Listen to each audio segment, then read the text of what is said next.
Hello, everybody. My name is Dr. B. Khalilur Rahman, working as Associate Professor in Lamalla Reddy Engineering College, Department of EC. So, we are discussing a series of lectures on the FPGA programming. So far, we have seen the 6 lectures. The previous lecture, we have discussed the Unit 2. In Unit 2, we have discussed the first learning outcome. Now, we will be continuing that discussion. I'll be just sharing the slides and we will be continuing our 7th lecture. Uh, the 6th lecture we stopped. I'll show the PPTs and we will be continuing those things.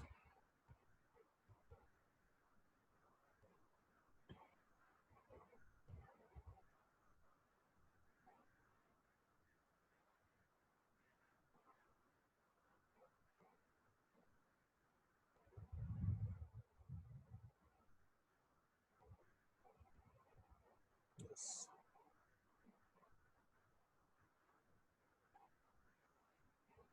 Uh, I'll just quickly recapitulate what are the things we covered. We covered these things, UDM, Universal Design Methodology for Programmable Devices. And then we have discussed the learning outcomes of the Unit 2. Then we have discussed this flow. In this flow, first thing is the specifications. And we have seen that there should be all the specifications should be there. That specifications, for example, if the client requires a ALU, the 32-bit ALU, these are all the inputs and these are all the outputs. This part is for input and this part is for output. Internal, uh, the power consumption, the price of that IC, uh, how much time it will to deliver it, the IC, how much time it requires, the block diagram, the internal block diagram, the power consumption, how many gate count it will take, whether you require a ASIC or an FPGA. All these things will be done by the specifications. This is the first step. In the second step, you can observe the second step. The second step, I'll use a pointer. The second step is the specification review. Whatever the design specifications has been done by the top level engineers, that should be reviewed by the next level of engineers. That can be a sales team, that can be a marketing team, that can be a next level of engineers. This is just to check.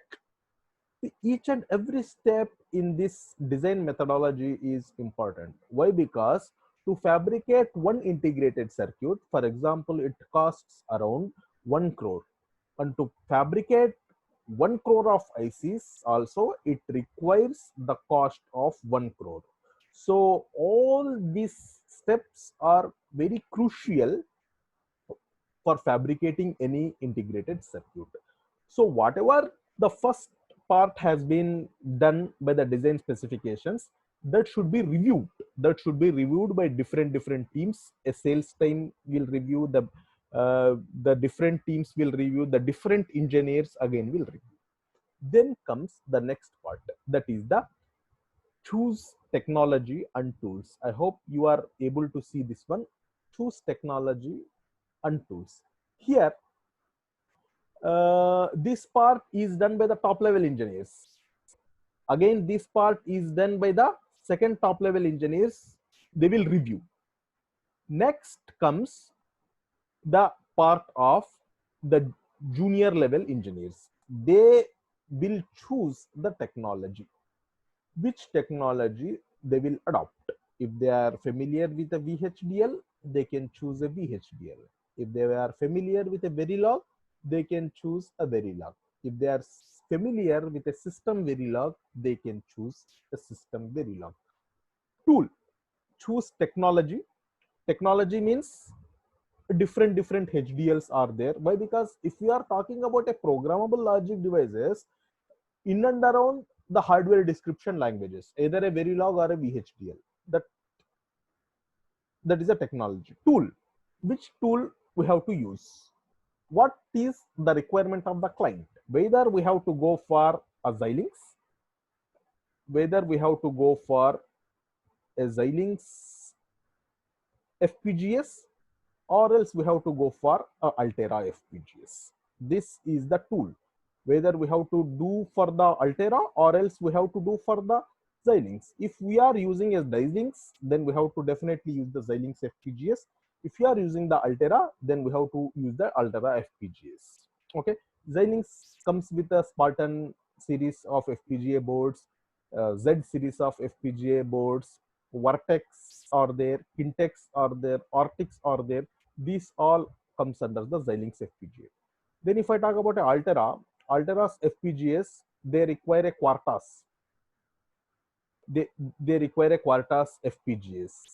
They require another tool for coding of the Alteras. Okay, so this depends upon the client requirement. They will choose the tool and as well as they will choose the technology. Okay, then comes the design. Design means what? Design means whatever we are writing the code, that we have to check. That block diagram we have to check. I'll go back to my previous things. Yes, here. This is a block diagram. This is a block diagram of ALU. For example, assume that this is a block diagram of ALU, arithmetic logical unit.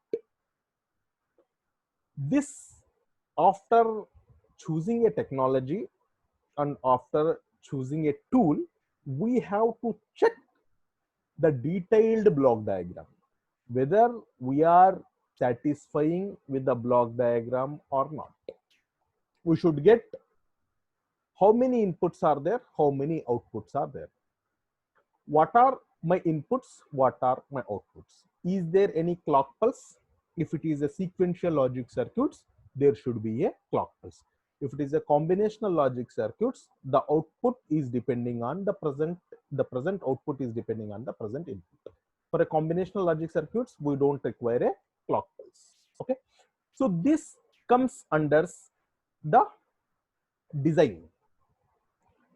Whatever we have committed, whether we are getting the block diagram or not, the internal block diagram we are getting or not.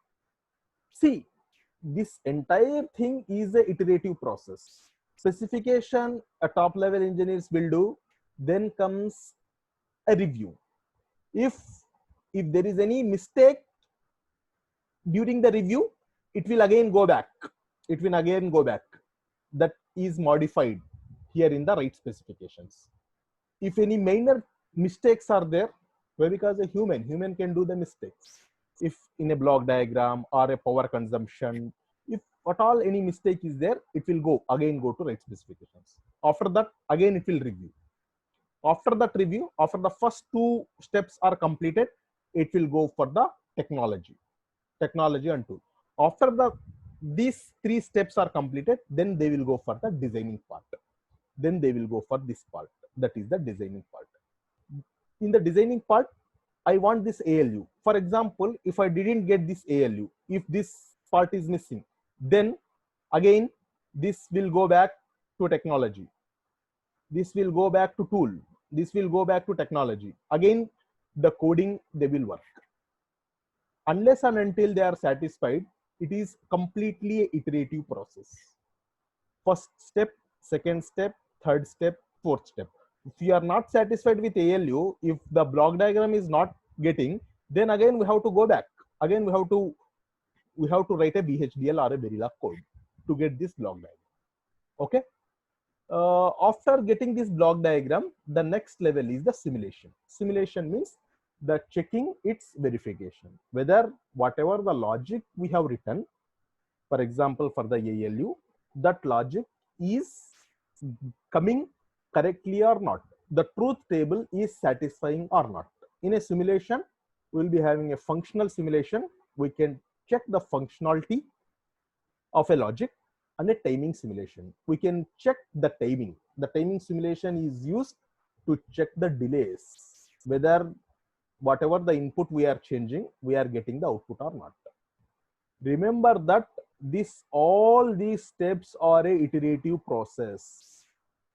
If at all, if I am not satisfying with the simulation, then I have to go to this design.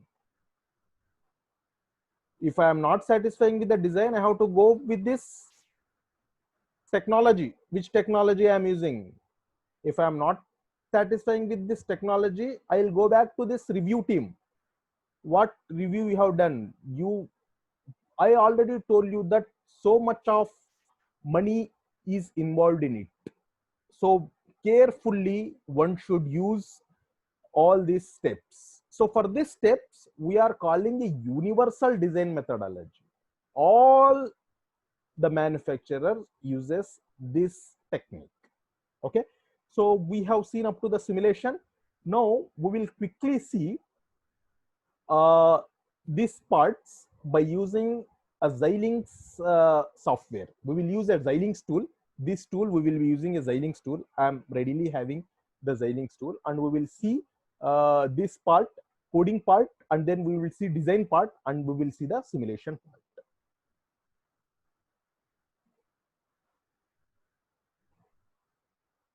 I'll once again share my screen. I'll be sharing my screen. This is a project navigator. Okay. I hope you are observing the screen, and this is the VHDL code I have written, and then I have to check this code implementation VRTL.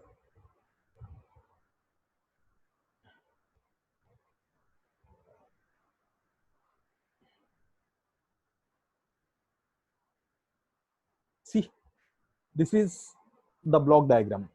As I told you that this is in a design specification, there should be a block diagram. This is a block diagram. I have written a logic for all gates. All the gates I have written a logic. X and Y are my inputs, A, B, C, D, E, F, G are my outputs. So A is X and B, B is XOR B, C, D, E, F. So this is the RTL schematic. This is the RTL schematic.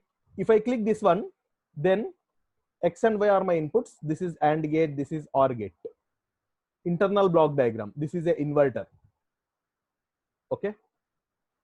Internal block diagram. I can able to check the internal block diagram. The first step is the design specifications, then the review of the design specifications, then the next step is the design. The design is the RTL, register transfer level. A block diagram is there. If I click that block diagram, the internal block diagram is shown. This is a simple all gates, logic gates, AND gate, OR gate, inverter. Okay. XOR gate, XOR logic is A complement B plus AB complement. All these things, the internal block diagram. Okay. Now we have to check the simulation. For the simulation part, what I'll do, I'll quickly simulate this one. I simulate behavior. It is running. It is simulating.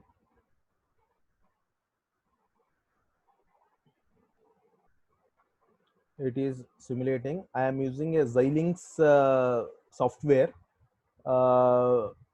Then if I choose this technology, Xilinx technology, definitely I have to use the Xilinx FPGAs. I can't use a Xilinx software to communicate with the Altera FPGAs. Xilinx is one company, Altera is one company. Xilinx has its FPGA kits, Altera has its FPGA kits. Okay. So whatever the steps we have seen theoretically, the same steps we are showing it in a practically. We have just simulated. I hope you can observe the screen, or else I'll just share it once again. I'll be sharing. Yes, this is the screen you can observe. What are my inputs? Force constant 1. X is my input. Force constant 1. I am giving 1 1 as an input, or else I will give 1 0 1 0 as my input. Okay, then I'll run.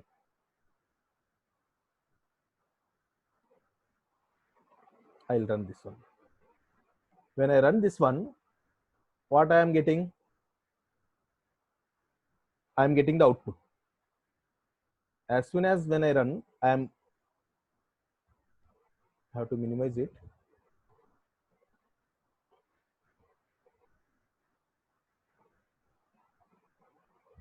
You can able to see here 1 0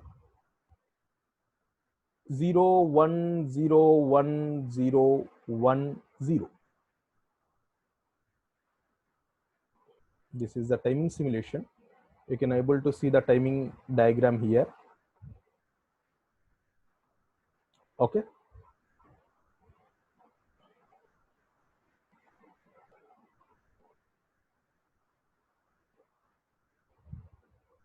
We are having the logic here. A and B, X and Y. What are my X and Y?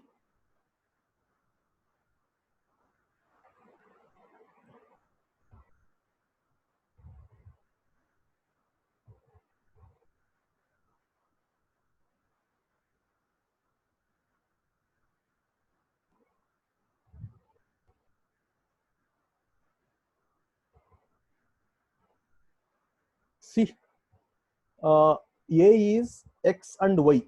A is my AND gate. A is my AND gate means I should get AND output. A is my AND gate. 1 0. Output is 0. This is the AND gate. Then, like this, I can check all the possible combinations. One more example I'll take. This is the gate example. One more example is this one.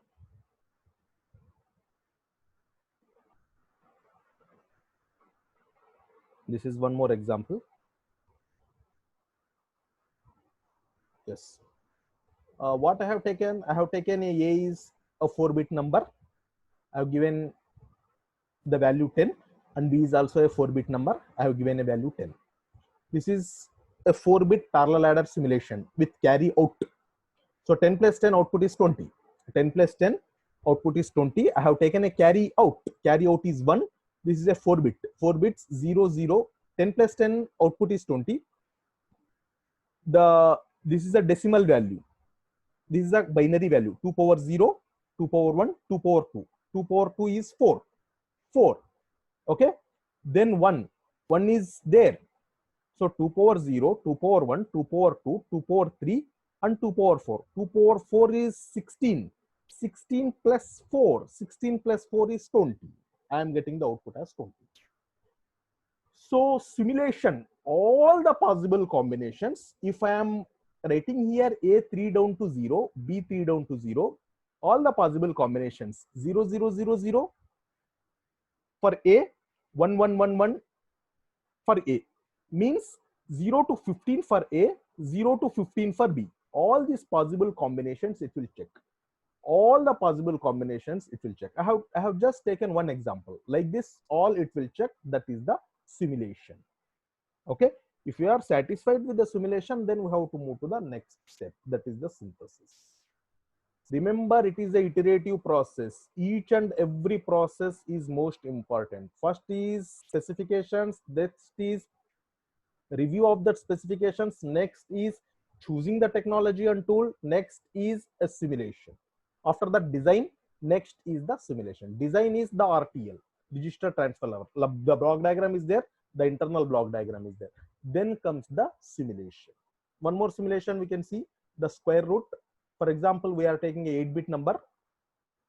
If we are taking a 8-bit number, 144 as an input I have given and 12 as the output. For example, if I give all the possible combinations of the 0 to 8. 0 to 8 means how many possible combinations? 2 power 7. 2 power 7 means 256. 0 to 255 it will go. For a perfect square root, it will get the number. Otherwise, it will be giving the different values. Okay. This is about the simulation. And we have seen up to the simulation step.